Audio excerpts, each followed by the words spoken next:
Bonjour, vous écoutez le téléphone biblique.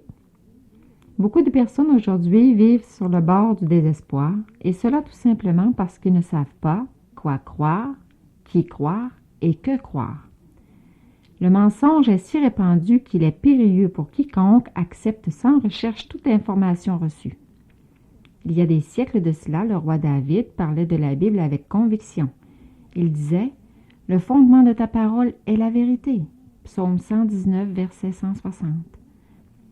De nos jours, certains modernistes qui contestent cette déclaration disent qu'ils ont découvert beaucoup d'erreurs historiques, géographiques, chronologiques dans les Saintes Écritures. Ils affirment que si la Bible n'est pas correcte sur ces détails qui sont vérifiables par l'évidence, elle ne peut prétendre être infaillible quant à son enseignement spirituel. Je suis heureuse de pouvoir vous dire que les choses qui nous entourent témoignent au contraire en faveur des faits qu'elles nous rapportent. En voici quelques exemples affirmés dans la Bible longtemps avant leur découverte par des hommes de science.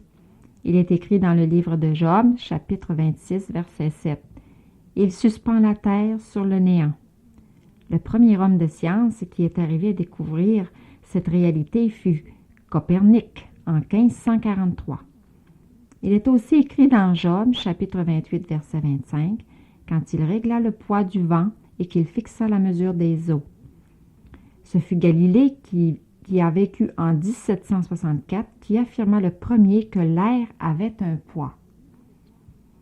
La Bible déclare encore dans Ésaïe, chapitre 40, verset 12, « Qui a mesuré les eaux dans le creux de sa main, pris les dimensions des cieux avec la paume, et ramassé la poussière de la terre dans un tiers de mesure?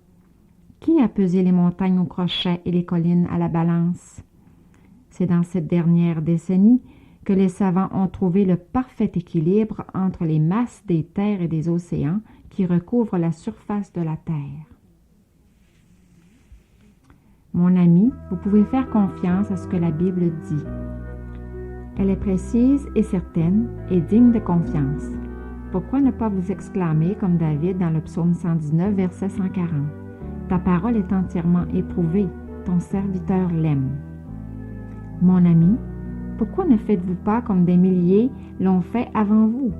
Demandez notre cours de Bible gratuit. Ces guides vous seront envoyés sans aucune obligation de votre part et ils vous aideront à mieux comprendre ce que vous lisez dans votre Bible. Pour recevoir ces cours gratuits, au son du timbre, indiquez lentement votre nom et votre adresse.